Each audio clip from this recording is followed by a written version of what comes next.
Hello students, मेरा नाम मनीष महंत है, assistant professor in computer science and engineering branch. आपका जो सब्जेक्ट है वो है हमारा एनएमसीपी। आज की क्लास पे हम देखेंगे कि सी प्रोग्राम का स्ट्रक्चर क्या होता है, सी प्लस प्लस प्रोग्राम का स्ट्रक्चर क्या होता है ना।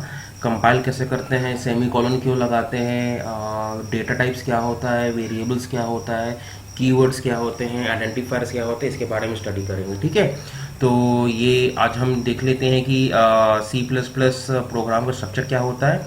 तो ये स्टूडेंट्स देख रहे हैं आप यहाँ पर, है ना। ये आप लोगों का क्या है, सी प्लस प्लस का एक स्ट्रक्चर है, यहाँ से लेकर के यहाँ तक, है ना। इसमें सबसे पहले जो आता है वो आपका क्या आता है कि ये हेडर फाइल आता है ना। हैश इंक्लूड आयो स्ट्रीम आप देख रहे हो, है ना। ये क्या आप लोग का हेडर फाइल, ठीक है। ये आपका क्या है, मेन फंक्शन है ना। इसके बाद क्या आता है, सी आउट। इसके बाद है आप लोग का रिटर्न 0 और इसके बाद है करली ब्रेसेस क्लोज। यहाँ पर करली ब्रेसेस क्या है, ओपन हुआ है, ये स्ट्रक्चर है। अभी इतना ज़्यादा समझने की ज़रूरत नहीं है कि ये सब क्या है। हम एक बेसिकली क्या कर रहे हैं कि स्ट्रक्चर को देख रहे हैं कि हाँ भाई सी प्लस प्लस में ये कुछ स्ट्रक्चर होते हैं ना। तो जो लिखने का जो तरीका जो रहता है वो क्या रहता है, सबसे पहले में क्या आता है, ये आता है ना, हेडर फाइल आता है। इसको हम लोग क्या बोलते हैं, हेडर फाइल बोलते हैं ना। ये जो आप देख रहे हो, सबसे पहले में हम लोग क्या लिखते हैं, हेडर फाइल्स को लिखना है। ये जरूरी नहीं है कि वहां पर केवल आयोस्ट्रीम हो, बहुत सारे हेडर फाइल्स होते हैं, जैसे कि math dot H header file हो गया, studio dot H header file हो गया, conio dot H header file हो गया, है ना, graphics dot H header file हो गया, है ना।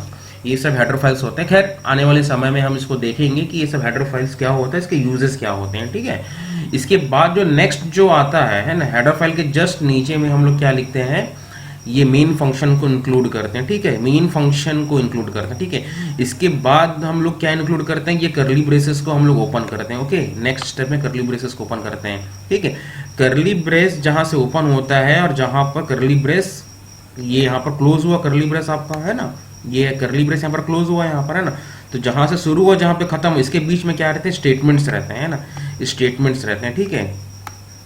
क्या रहते हैं यहाँ पर, स्टेटमेंट्स रहते हैं। ओके, तो स्टेटमेंट्स क्या होते हैं, हमारे कोड्स एक्चुअली। मतलब जो हम कंप्यूटर को जो हम इंस्ट्रक्शंस बता रहे हैं कि आपको ये परफॉर्म करना है, ये आप लोग को ये कंप्यूटर को हम ये बताने की कोशिश करते हैं ये आपको करना है, तो उसके जो कोड्स होते हैं, है ना, कि कैसे करेगा, उसके जो कोड्स होते हैं उसको हम लोग क्या बोलते हैं, स्टेटमेंट बोलते हैं। वो स्टेटमेंट को हम लोग यहाँ पर क्या करते हैं, इंक्लूड करते हैं। ओके, क्लियर हो गया। तो एक स्ट्रक्चर है ये नॉर्मल सा। तो पहला क्या है आप लोगों का, हेडर फाइल। फिर नेक्स्ट क्या आता है आप लोगों का, मेन फाइल आता है, मेन फंक्शन कहते हैं हम लोग इसको। फिर क्या होता है, करली ब्रेसेस ओपन होता है। इस करली ब्रेसेस के यहाँ करली ब्रेसेस जहाँ से ओपन होता है वहां पर इसे हम लोग क्या करते हैं, स्टेटमेंट को लिखते हैं। फिर करली ब्रेस को क्या करते हैं, हमेशा क्लोज कर देते हैं, ठीक है।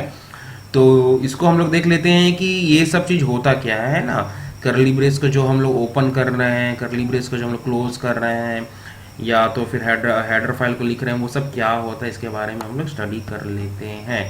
ओके, देख लेते हैं कि ये सब भाई क्या होता है। ओके, तो सबसे पहले देखो, सी प्लस प्लस जो लैंग्वेज जो रहता है वो क्या होता है, बहुत सारे हेडर फाइल को क्या किया था, डिफाइन किया है। उसमें से एक हेडर फाइल का नाम क्या है, आयो stream dot H header file, है ना। वैसे यहाँ पर मैंने डॉट एच हेडर फाइल को, मैंने डॉट एच एक्सटेंशन को मैंने नहीं लिखा है, आयो स्ट्रीम डॉट एच होता है ना। तो आयो स्ट्रीम डॉट एच करके नहीं लिखा हूँ, आयो स्ट्रीम करके लिखा, बस ये समझाने के लिए ना। जब हम लोग कोड करेंगे, अभी हम लोग डेमोन्स्ट्रेशन देखेंगे, तो उस पर क्या बताया हुआ है, उसमें आप लोगों का डॉट एच करके लिखा जाएगा उसमें, ठीक है। तो इसमें कंफ्यूज मत होना, है ना। तो आई स्ट्रीम जो है भाई वो बस समझाने के लिए लिखा है भाई, हेडर फाइल होता है वहां पर। ओके, तो जो आप लोग का जो हेडर फाइल जो होता है वो क्या होता है, which contain information that is either necessary और यूजफुल टू योर प्रोग्राम, है ना। तो ये हेडर फाइल जो होता है वो ऐसे फाइल्स होते हैं, प्री डिफाइंड फाइल्स होते हैं, पहले से बने बने फाइल्स रहते हैं, जिसके कारण आप लोग का प्रोग्राम जो होता है वो रन करता है एक्चुअली में, है ना। तो ये नहीं है कि केवल सी प्लस प्लस में होता है या सी पे होता है। दुनिया के जो भी आपके पर्टिकुलर जो भी आप लोगों के लैंग्वेजेस हैं, ओके, जो भी आप लोगों के लैंग्वेजेस हैं, जो भी, एक मिनट ना होल्ड करना, यहाँ पर कुछ प्रॉब्लम आ गया है। ओके, तो जो भी आप लोग के जो हेडर फाइल्स होते हैं, है ना, वो क्या करते हैं, आप लोग के नेसेसरी इन्फॉर्मेशन को स्टोर करके रखते हैं, जिसकी वजह से आप लोग का जो प्रोग्राम्स है वो क्या होता है, रन करता है ना। तो खैर इसके बारे में आने वाले समय में हम लोग देखेंगे कि भाई जो आप लोग का जो हेडर फाइल्स जो होता है वो क्या होता है ना, और वो कैसे काम करता है उसके बारे में देखेंगे। नेक्स्ट जो है आप लोग का जो मोस्ट इंपॉर्टेंट फंक्शन है, आप लोग का मेन फंक्शन, ये ऐसा जगह होता है जहां से आप लोग का जो प्रोग्राम जो है वो एग्जीक्यूट होता है ना, कंपाइल होना शुरू होता है ना। लास्ट प्रीवियस लेक्चर में हम लोगों ने देखा था कि कंपाइलर क्या होता है, कंपाइलेशन क्या होता है, वो क्या काम करता है। But from where compilation will start, our main question is when we do our programming, है ना, when we do our coding, from where compiler will compile that program. हमारा मेन क्वेश्चन ये होता है कि कंपाइलर कंपाइल कैसे करेगा, वो कहाँ से करेगा। मेन क्वेश्चन ये राइज होता है कि कहाँ से करेगा, है ना। तो जो कोड हमने लिखा है यहाँ पर, और इस कोड में हम लोगों ने मेन फंक्शन को इंक्लूड किया है। तो मेन फंक्शन एक ऐसा जगह होता है जहां से कंपाइलर कंपाइलेशन को स्टार्ट करता है। ओके, क्लियर हो गया आप लोगों को, है ना, ठीक है, क्लियर हो गया आप लोगों को, है ना। इसके बाद देखो यहाँ पर INT मेन फंक्शन का लिखा हुआ है। तो ये INT क्या है, इसके बारे में हम थोड़े थोड़े बाद में स्टडी करेंगे कि ये सब चीज़ क्या होता है। हम लोग अभी बेसिक चीज़ को पढ़ रहे हैं कि प्रोग्राम में क्या क्या चीज़ें होती है। ये बेसिकली स्ट्रक्चर के बारे में है ना। तो हम लोग धीरे धीरे करके पढ़ेंगे, एक साथ हम लोग नहीं पढ़ेंगे, ठीक है। इसके बाद आता है आप लोगों का सी आउट आता है ना। तो जो सी आउट जो है वो ये बताने की कोशिश करता है कि आप जो भी प्रिंट करवाना चाह रहे हो, है ना, जैसे कि प्रोसेसिंग होगी, प्रोसेसिंग में रिजल्ट आया, है ना, तो उसको डिस्प्ले कराना चाह रहे हो आपके कंप्यूटर स्क्रीन पे, या तो आप किसी प्रिंटर के थ्रू आप प्रिंट कराना चाह रहे हो, है ना। तो सी आउट का मतलब यहाँ पर एक्चुअली में क्या है कि आप प्रिंट करवाना चाह रहे हो कंप्यूटर स्क्रीन में कि भाई ये सेंटेंस है, ये आप लोग का प्रोसेसिंग हो चुका है और ये एग्जीक्यूट हुआ है ना। अभी मैंने बात किया प्रिंटर से प्रिंट करा सकते, तो उसके लिए हम लोग अलग कमांड लिखेंगे, है ना। तो सी आउट बेसिकली क्या, सी आउट, सी आउट, आउट का मतलब क्या है, बाहर की तरफ, दिखाने की तरफ, है ना। तो उस नाम से समझ में आ रहा है सी आउट मतलब आउट हो रहा, मतलब बाहर की तरफ जा रहा है ना। जब अंदर की तरफ लेंगे तो यहाँ पर कौन सा कमांड यूज करेंगे, सीन। फिर आने वाली क्लास में हम तो देख लेंगे, ठीक है। रिटर्न जीरो का मतलब क्या होता है कि भाई हाँ, जो भी फंक्शन है वो कुछ रिटर्न नहीं कर रहा है, जीरो रिटर्न कर रहा है ना। तो ये जो मेन फंक्शन है ये है, इसको हम लोग और डिटेल में हम लोग स्टडी करेंगे क्या होता है ना। तो आप लोग को तो मेन फंक्शन क्या काम कर रही है समझ में आ गया, stream.h हेडर फाइल जो है वो क्या काम कर रहा है समझ में आ गया, है ना। सी आउट भी समझ में आ गया क्या काम कर रही है। जो रिटर्न जीरो है और ये मेन फंक्शन के आगे में हम लोगों ने INT लिखा है, ये हम धीरे धीरे करके स्टडी करेंगे। अभी तो हम लोगों ने स्टार्ट किया है स्टूडेंट्स, है ना। धीरे धीरे करके हम लोग स्टडी करेंगे कि प्रोग्राम को कैसे लिखा जाता है। अभी भी सेकंड लेक्चर में हम लोग के बेसिक्स चीज़ के बारे में पढ़ेंगे कि आप लोग को पता होना चाहिए कि प्रोग्राम्स को कैसे लिखा जाता है, ठीक है। तो ये आप लोग का नेक्स्ट स्लाइड जो ये हो गया है ना। नेक्स्ट टॉपिक है आप लोग का, हाँ, compile and execute C++ program, है ना। तो आप किसी भी प्रोग्राम को आप कंपाइल कैसे करोगे, है ना। तो उसका सबसे पहला जो स्टेप जो है वो क्या है, सबसे पहले आप किसी टेक्स्ट एडिटर को ओपन करो या IDE को ओपन करो, और उसमें हमारे जो कोड्स होते हैं उसको आप लोग क्या करो, सेव करके लिख दो आप लोग, है ना। सेव करके आप लोग उसे लिख दो, है ना, सेव कर दो उसको, कोड वहां पे लिखो, है ना। फिर सेव कर दो उस प्रोग्राम को आप लोग, है ना। File name .cpp, file name का मतलब आप किसी भी नाम से फाइल को क्रिएट कर सकते हो। .cpp होना बहुत जरूरी है ना, क्योंकि इसके बगैर आपका काम नहीं करे। C++.cpp रहेगा, और C अगर रहेगा तो हेलो फाइल नेम .c करके रहेगा, ठीक है, ऐसा करके सेव होता है, ठीक है। और यहाँ पर जैसे फॉर एग्जांपल यहाँ पर हमने क्या लिया, hello.cpp, है ना। सॉरी यहाँ पर डॉट नहीं आया है, ये कॉमा आ गया है ना, तो इसमें कंफ्यूज मत होना, यहाँ पे डॉट आएगा एक्चुअली में, है ना, hello.cpp करके आएगा, ठीक है। तो कंपाइल करने के लिए कौन सा बटन रहता है, Alt+F9, और किसी भी प्रोग्राम को C++ IDE में अगर हम लोग एग्जीक्यूट कराना चाह रहे हैं, रन कराना चाह रहे हैं, तो उसके लिए कौन सा कमांड है, Ctrl+F9, है ना। तो खैर अभी हम लोग देखेंगे, प्रैक्टिकली करके देखेंगे कि कैसे ये होता है, कैसे हम प्रोग्राम को हम लोग रन कराएंगे और कंपाइल कराएंगे, ठीक है। यहाँ पे देखो सेमीकोलन्स एंड ब्लॉक्स इन C++ है ना। तो सेमीकोलन का मतलब क्या होता है, is a statement terminator, it indicates the end of the logic unit. जैसे मान के चलो कोई भी स्टेटमेंट लिखा हम लोगों ने, है ना। प्रीवियस यहाँ पर देखो, यहाँ पर इस स्लाइड में देखो, यहाँ पर हम लोगों ने क्या लिखा, cout, hello world, return zero लिखा। ये क्या है, हमारे स्टेटमेंट्स है। तो स्टेटमेंट्स को क्या करना रहता है, क्लोज करना रहता है। क्लोज कहाँ से करेंगे हम लोग, सेमीकोलन से करेंगे। कहाँ से करेंगे हम लोग, सेमीकोलन से करेंगे, है ना। तो सेमीकोलन ये बताने की कोशिश करता है कि भाई, कंपाइलर को ये बताने की कोशिश करता है कि आपका प्रोग्राम का जो एक स्टेटमेंट जो हम लोगों ने लिखा है, एक इंस्ट्रक्शन जो लिखा है, वो यहीं तक है। अगर हम टर्मिनेटर ऑपरेटर नहीं लगाएंगे, है ना, सेमीकोलन जो है उसको हम लोग कैसे प्रिंट करते हैं, टर्मिनेटर ऑपरेटर, है ना। तो अगर हम ये सेमीकोलन को नहीं लगाएंगे तो कंपाइलर जो है वो क्या करेगा, कंटिन्यूसली वो स्टेटमेंट को, वो लाइन जहां तक भी जा रहा है इनफाइनाइट तक, वहां तो वो क्या करते रहेगा, सर्च मारते रहेगा कि कहां टर्मिनेटर है, और ऐसे में क्या करेगा, वो एरर दे देगा, है ना। तो टर्मिनेटर क्या करता है, उसको टर्मिनेट करता है, वो स्टेटमेंट आपका खत्म हो गया, वो इंस्ट्रक्शन आपका वहां पर खत्म हो गया, तो आप वहां पर टर्मिनेट कर दो, वरना कंपाइलर क्या करे, कंपाइल करता रहेगा वो लाइन को, वो स्टेटमेंट को, और स्टेटमेंट कहां पे खत्म होगा, टर्मिनेटर ऑपरेटर में खत्म होगा, सेमीकोलन पे खत्म होगा। अगर वो सेमीकोलन ही नहीं मिलेगा तो क्या करेगा, इनफाइनाइट टाइम तक क्या करेगा, उसको सर्च मारते रहेगा ना। और इनफाइनाइट टाइम तक अगर वो सर्च अगर मार रहा है तो एक समय ऐसे आएगा कि हमारा सिस्टम क्या होगा, ये सॉरी हमारा जो कंपाइलर जो है C++ का एसी को क्या होगा, क्या हो जाएगा, लॉक हो जाएगा, और क्या कर देगा, आखिरी में एरर मार देगा। अगर मैं आप लोगों को किसी चीज को ढूंढने के लिए बोल और वो नहीं मिल रहा है तो अब थक हार के क्या करोगे, आप तो हार जाओगे ना, वहां पर आप रुक जाओगे वहां पर। तो कंपाइलर का भी काम वही है वहां पर, अगर टर्मिनेटर ऑपरेटर नहीं मिल रहेगा तो वो सर्च मारता रहेगा इनफाइनाइट टाइम तक, ठीक है। और इन्फाइनाइट टाइम तक सर्च मारेगा तो एक समय ऐसा आएगा कि वो लॉक हो जाएगा, अपने आप को बंद कर देगा, बोल देगा भाई एरर है, मेरे को नहीं मिल रहा, मैं इतना समय वेस्ट नहीं कर सकता इस चीज को ढूंढने के लिए, तो एरर कर देगा। समझ में आ गया। तो ये है सेमीकोलन का काम। तो यानी कि इसका मतलब ये है कि सेमीकोलन को अपने को कहां पे यूज करना है, जो भी कोड लिखेंगे हर स्टेटमेंट के, हर इंस्ट्रक्शन के आखिरी में सेमीकोलन को लगाना बहुत ही जरूरी है। समझ में आ गया। इसके बाद आता है block.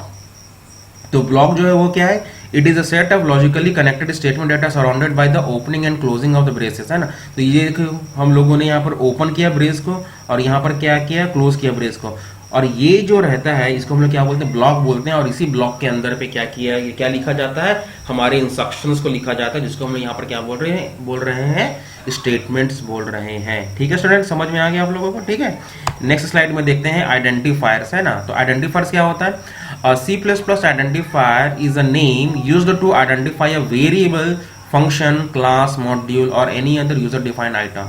And identifier start with a letter A to Z, capital letter, or small a to Z, or an underscore followed by 0 or more letters, underscores and digits from 0 to 9, है ना। तो आइडेंटिफायर क्या होता है, किसी भी variable को identification देने के लिए जो हम लोग यूज करते हैं उसको हम लोग क्या बोलते हैं, आइडेंटिफायर बोलते हैं, है ना। अब वेरिएबल जो हम लोग लिख रहे हैं, जैसे कि मान के चलो कोई वेरिएबल है, मान के चलो, है ना। फॉर एग्जांपल यहाँ पर एज एन एग्जांपल के तौर पे लेते हैं हम लोग, है ना। जैसे मान के चलो यहाँ पर मैंने ले लिया a, है ना। a इज इक्वल टू मैंने ले लिया यहाँ पर क्या ले लिया मैंने, 10 ले लिया, है ना। तो a इक्वल टू 10 ले लिया मैंने, तो a क्या हो गया मेरे लिए, वेरिएबल हो गया। 10 क्या हो गया मेरे लिए, कांस्टेंट हो गया, है ना। तो 10 को मैं क्या कर रहा हूं, यहां पर a वैल्यू क्या करके रखा, पुट करके रखा है यहां पर, है कि नहीं। तो a जो है ये क्या वेरिएबल है, अब वेरिएबल मैंने यहां पर क्या किया, यहां पर देखो क्या बोल रहा है, देखो C++ identifier is a name used to identify variable. तो a जो है वो क्या है, it is a variable, but ये क्या है, एक आइडेंटिटी है। किस चीज का आइडेंटिटी है, वेरिएबल का आइडेंटिटी है। तो इसलिए इस वेरिएबल को अगर बाय डिफॉल्ट तरीके से देखा जाए तो क्या है, मेरे लिए क्या है, हमारे लिए C++ के लिए, सी लैंग्वेज के लिए क्या है, ये आइडेंटिफायर है ना। तो आइडेंटिफायर का मतलब समझ में आ रहा है आप लोगों को, आइडेंटिटी क्रिएट करना किसी चीज का, जो यूजर बना रहा है, जो प्रोग्रामर बना रहा है, उसी को क्या बोला जाता है, आइडेंटिफायर बोला जाता है ना। तो आइडेंटिफायर जो होता है वो क्या होता है, वेरिएबल होता है जिसको यूजर बना सकता है। देखो ए को मैंने बनाया ना, ए को मैंने बनाया ना, कंप्यूटर ने तो नहीं बनाया है, 10 को स्टोर करने के लिए मैंने बनाया। तो ये क्या है, ये वेरिएबल है। तो वेरिएबल क्या है, आइडेंटिफायर, यानी कि ये कोई आइडेंटिटी बता रहा है। और ये आइडेंटिटी किसका बता रहा है, आपको लोगों का वेरिएबल का आइडेंटिटी बता रहा है। ओके, जैसे कि फंक्शन को भी हम लोग बना सकते हैं, क्लास को भी हम लोग बना सकते हैं, यूजर बना सकता है, मॉड्यूल को भी बना सकता है ना। तो ये सब क्या है आप लोगों के आइडेंटिफायर है ना। क्लियर हो गया। तो आइडेंटिफायर ही वेरिएबल है ना। आइडेंटिफायर जो है वो क्या है, बहुत सारे होते हैं ना। वेरिएबल को हम लोग क्या बोल सकते हैं, it is identifier also. Variable खुद अपने आप में क्या है, एक आप लोगों का क्या ऐसा एक पार्ट है जहां पे हम लोग वैल्यू को हम लोग क्या करते हैं, स्टोर करते हैं। वेरिएबल का डेफिनेशन अगर देखोगे तो वेरिएबल क्या होता है, it can vary from time to time, है ना। और कांस्टेंट का मतलब क्या होता है, एक ऐसा नंबर जो कांस्टेंट रहता है, जो कभी चेंज नहीं हो सकता, है ना। ठीक है। तो ये चीज होता है। ओके, क्लियर हो गया आप लोगों को, है ना। तो आइडेंटिफायर को अगर बनाना है तो हम लोग कैसे बनाएंगे, capital A to capital Z को यूज कर सकते हैं, small A to small Z को यूज कर सकते हैं, है ना, अंडरस्कोर को यूज करते हैं, फॉलोड बाई 0 to 9 नंबर, है ना। तो यहाँ पर हम लोगों के पास बहुत सारे क्या है, हमारे पास क्या है, आइडेंटिफायर है, वेरिएबल है, या क्लास का नाम हो सकता है। देखो MOHD लिखा है, ये एक वेरिएबल है, लिखने का तरीका है। जारा हो गया, माई नेम हो गया, अंडरस्कोर टैम्प करके लिखा है हम लोगों ने, है ना। तो ये क्या हो गया आप लोग का, ये भी वेरिएबल है, ये भी एक आइडेंटिफायर है। ये क्लास का नाम भी हो सकता है, ये ABC हो गया, J हो गया, ये वेरिएबल भी हो सकता है, क्लास का नाम भी हो सकता है, फंक्शन का भी नाम हो सकता है। मूव अंडरस्कोर नेम हो गया, ये क्या है, ये भी एक वेरिएबल हो सकता है, क्लास का नाम हो सकता है, मॉड्यूल हो सकता है, ओके, फंक्शन का भी हो सकता है, ये भी हो सकता है, रेटवेल भी हो सकता है, वेरिएबल हो सकता है। देखो इस वेरिएबल, इसमें देखो 1 2 3 मैंने नंबर को यूज किया हम लोगों ने यहाँ पर, तो ये भी हो सकता है। वेरिएबल या आइडेंटिफायर तब नहीं कहेंगे जब किसी भी अल्फाबेट के आगे में नंबर हो, जैसे कि फॉर एग्जांपल, जैसे कि यहाँ पर 1 हो गया और इसके बाद मैं क्या लिख रहा हूँ, A B करके वेरिएबल बना रहा हूँ। तो ये जो है, ये कभी भी वेरिएबल नहीं बनेगा, ना ही तो ये आप लोग का फंक्शन बनेगा, ना ही तो ये क्लास बन सकता है। ये मतलब जो कोडर जो है, प्रोग्रामर अगर बनाना चाह रहा है खुद से वेरिएबल या खुद का क्लास बनाना चाह रहा है या फंक्शन बनाना चाह रहा है, तो ये ऐसा लिख नहीं सकता वो, ये नॉमेनक्लेचर नहीं है ना। तो उसके लिए लिखने का तरीका जो है वो ये है, यहाँ पर हमने बता दिया है, ठीक है। ये जो एग्जाम्पल जो हम लोगों ने देखा है, ये है उसके लिखने का तरीका। किसी भी वेरिएबल को लिखने के लिए, किसी भी क्लास को लिखने के लिए ये तरीके हैं। किसी भी अल्फाबेट के आगे में अगर नंबर अगर आ रहा है तो वो ना ही तो वो वेरिएबल बन पाएगा, ना ही तो वो फंक्शन बन पाएगा, ना ही तो क्लास बन पाएगा, ना ही तो मॉडल बन पाएगा, ना ही तो वो कुछ यूजर डिफाइंड आइटम बन पाएगा, जो कोड जो प्रोग्रामर जो लिख रहा है, ठीक है। अब यहाँ पर एक और चीज है, C++ जो है वो क्या है, it is a sensitive. Capital M है यहाँ पर मैन पावर, यहाँ पर देखो स्मॉल m है मैन पावर। तो ये दोनों क्या है, एक दूसरे से डिफरेंट है, ये केस सेंसिटिव है, दोनों का मतलब अलग होता है। यानी कि मैं एक वेरिएबल इसको भी बना सकता हूँ, एक वेरिएबल, और एक वेरिएबल इसको भी मैं बना सकता हूँ, ये अलग अलग है। ये नहीं है कि आप लोग का ये दोनों के दोनों का मतलब C या C++ में सेम है, ये दोनों का मतलब क्या है, वहां पर अलग अलग है। क्लियर हो गया आप लोगों को, ठीक है। नेक्स्ट देखते हैं C++ का कीवर्ड्स। तो कीवर्ड्स क्या होता है, it is a reserved words that may not be used as a constant और अ वेरिएबल, है ना। यहाँ पर C++ आइडेंटिफायर में हम लोगों ने क्या देखा, वेरिएबल के बारे में देखा, वेरिएबल क्या होता है इसके बारे में देखा, है ना। तो कीवर्ड्स जो होता है वो क्या होता है, it is a reserved words. इस वर्ड्स को जो यहाँ पर हम लोगों ने लिखा है ना स्टूडेंट्स, इतने सारे वर्ड्स हम लोगों ने लिखे हैं, ASM फॉल्स हो गया, कैरेक्टर हो गया, फ्लोट हो गया, ऑटो हो गया, एनम हो गया, बूल हो गया, एक्सप्लिसिट हो गया, गोटू हो गया, ईफ हो गया, डिफॉल्ट हो गया, इनलाइन हो गया, वॉइड हो गया, अनसाइंड हो गया, ये सब हम लोग वेरिएबल नहीं बना सकते हैं। इसको हम लोग बिना वेरिएबल बना पाएंगे, ना ही तो कांस्टेंट बना पाएंगे, ना ही तो हम फंक्शन बना सकते हैं, ना ही तो हम क्लास बना सकते हैं। ये ऑलरेडी डिफाइंड है C++ के इंटरनल जो आर्किटेक्चर जो बनाया गया कंपाइलर, इसमें ये क्या है, ऑलरेडी ये डिफाइंड है कि भाई आपको ये चीज करना है, आपका मतलब ये है तो आप यही काम करोगे, आप दूसरे काम के लिए नहीं बने हो। समझ में आ गया। तो कीवर्ड्स जो होते हैं वो क्या होते हैं, it is a reserved words. Clear हो गया आप लोगों को, ठीक है। नेक्स्ट होता है आप लोगों का क्या, C++ के कमेंट्स, ठीक है।